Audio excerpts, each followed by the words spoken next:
अस्सलाम वालेकुम दोस्तों, आदाब मेवात यूट्यूब चैनल में आपका एक बार फिर से स्वागत है। दोस्तों, मेरा सबसे पहले सवाल है, आखिर कब तक? आखिर कब तक का मतलब है कि आए दिन मेवात के अंदर जो मर्डर के केसेस हमारे सामने आ रहे हैं, आखिर ये कब तक? कभी कोई किसी की हत्या ले लेता है, कभी कोई किसी की हत्या कर देता है, और दोषियों को या दोषियों के बारे में हम कहें कि दोषियों के बारे में पता तक नहीं चलता है। आखिर ये कब तक? प्रशासन खामोश है, आखिर कब तक? ऐसे लोगों पर कार्रवाई क्यों नहीं होती है, आखिर कब तक? ऐसे लोग समाज में कब तक पाए जाते रहेंगे? ऐसे लोगों पर शिकंजा कब कसेगा? ऐसे लोगों को फांसी के तख्ते तक कौन लेकर जाएगा? ये बहुत अहम और ज़रूरी सवाल हैं। दोस्तों, मैं बीते हुए कल की आपको कहानी बता देना चाहता हूँ। दोस्तों, नूह के अंदर एक गांव लगता है जिसका नाम मुरादबास है। वहाँ का रहने वाला एक 19 वर्षीय नौजवान जिसका नाम राहुल था। राहुल की अगले महीने यानी जून के महीने में शादी होने वाली थी, और मुस्लिम रीति रिवाजों के अनुसार जो गांव के अंदर नौत होती है, उस नौत को खाकर जब राहुल अपने घर वापस जा रहा था, तो जिस गली से वो गुजर रहा था, उसी गली के अंदर से पीछे से आकर किसी ने राहुल को गोली मार दी, और ऐन वक्त पर ही राहुल की मृत्यु हो जाती है। तो दोस्तों, राहुल एक ग्रेजुएट लड़का था, बड़ा सुशील था, बड़ा प्यारा सा लड़का था, और उसका जो पिताजी है वो एक किसान है, गरीब किसान है बेचारा। और घर के अंदर जो शादी थी उसकी तैयारियां पूरे ज़ोर शोर से थी, सारी तैयारियां हो चुकी थी, घर के अंदर बहुत अच्छा माहौल था। दोस्तों, आपकी जानकारी के लिए बता दूं, राहुल की जो माँ है वो पिछले कुछ समय से मानसिक रूप से ग्रस्त थी, परेशान है। तो अब एक मौका था, खुशियां उनके चेहरे पर लौट आएंगी, लेकिन वो खुशियों से पहले ही फिर से वो घर एक बार मातम में बदल गया है। दोस्तों, एक अहम और ज़रूरी बात मैं आपको बताना चाहता हूँ कि गांव में जब सर्वे किया गया तो सर्वे के दौरान जो उसका भाई था, उन्होंने किसी के ऊपर भी आरोप लगाने से साफ साफ इनकार कर दिया है। उन्होंने कहा है कि हमारे पास कोई ऐसा चश्मदीद गवाह नहीं है, कोई ऐसा प्रूफ नहीं है जिससे हम ये साबित कर सकें कि राहुल को किसने मारा, क्योंकि राहुल की किसी के साथ ना कोई दुश्मनी थी। राहुल बिल्कुल नेक और बहुत ही अच्छा लड़का था, बहुत ही शालीन था, बहुत ज़बरदस्त। गांव के अंदर उसकी जो मौत है, गांव के अंदर उसकी मौत को लेकर बहुत ज़्यादा अफसोस है, दुख है। दोस्तों, आखिर आज राहुल, कल कोई और, परसों कोई और, ये मामला कब तक चलता रहेगा? और ये जो गंदगी हमारे समाज में फैल रही है, जो असामाजिक लोग आए दिन किसी न किसी घटना को अंजाम दे रहे हैं, आखिर उन लोगों को पर शिकंजा कब कसेगा?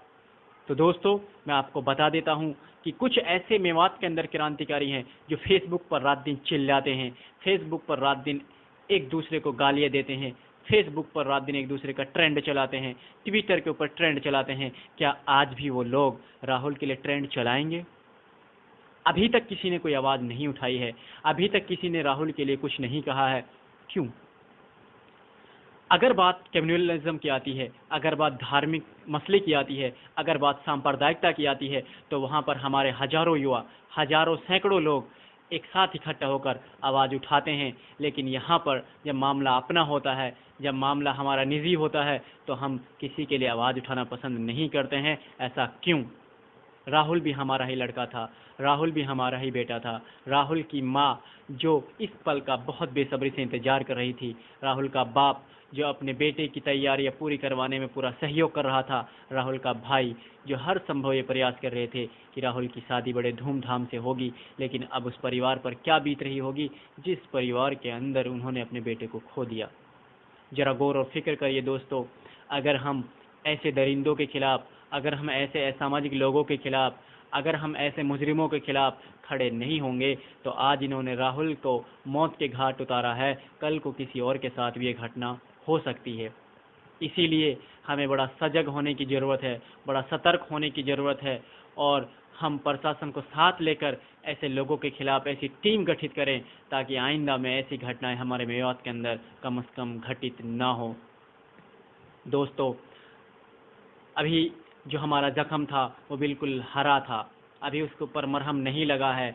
अभी इससे कुछ दिन पहले ही मरहूम खेड़ा खलीलपुर गांव के एक नौजवान आसिफ को कुछ लोगों ने मौत के घाट उतार दिया, और इसके कुछ दिनों पश्चात ही ये दूसरा मामला हमारी नज़रों में आया है, जो बड़ा ही दर्दनाक और खौफनाक है, बड़ा ही डरा देने वाला है।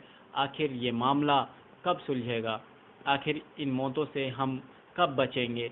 आखिर ऐसी गंदगी समाज में कब ख़त्म होगी? ये बहुत बड़ा सवाल है, लेकिन जवाब किसी के पास नहीं। क्या प्रशासन की अनदेखी में ये काम हो रहा है? क्या आपसी भाईचारे की वजह से काम हो रहा है? तो आखिर पहला सवाल मेरा ये है कि लोग आपसी रंजिश को, आपसी जो उनकी बिगड़म बगड़ा हो जाती है उसको, आपस में जो कहासुनी हो जाती है उसको गांव की पंचायत या गांव तक सीमित न रखते हुए, प्रशासन का सहारा न लेते हुए, खुद अपने हाथों में कानून को, अपने हाथों में अदालत को क्यों ले लेते हैं?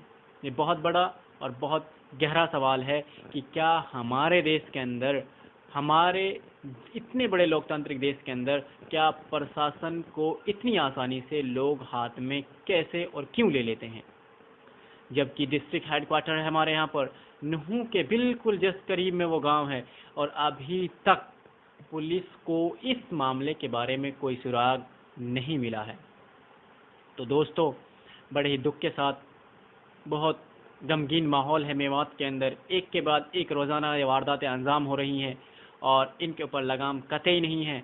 अगर लगाम नहीं लगाई गई तो आने वाले समय में कल आसिफ के साथ हुआ था, आज राहुल के साथ हुआ है, कल किसी अन्य राहुल के साथ होगा, परसों किसी अन्य राहुल के साथ होगा, तो ये कब तक मेवात बर्दाश्त करेगा? दोस्तों, इस वीडियो पर आप अपनी टिप्पणी दीजिए, अपने कमेंट्स करिए, अपनी राय दीजिए, और अगर अभी तक आपने हमारे चैनल को सब्सक्राइब नहीं किया है तो हमारे चैनल को सब्सक्राइब करें, लाइक करें, कमेंट करें, और बताएं कि मेवात के अंदर ये वारदातें कब कम होंगी। शुक्रिया।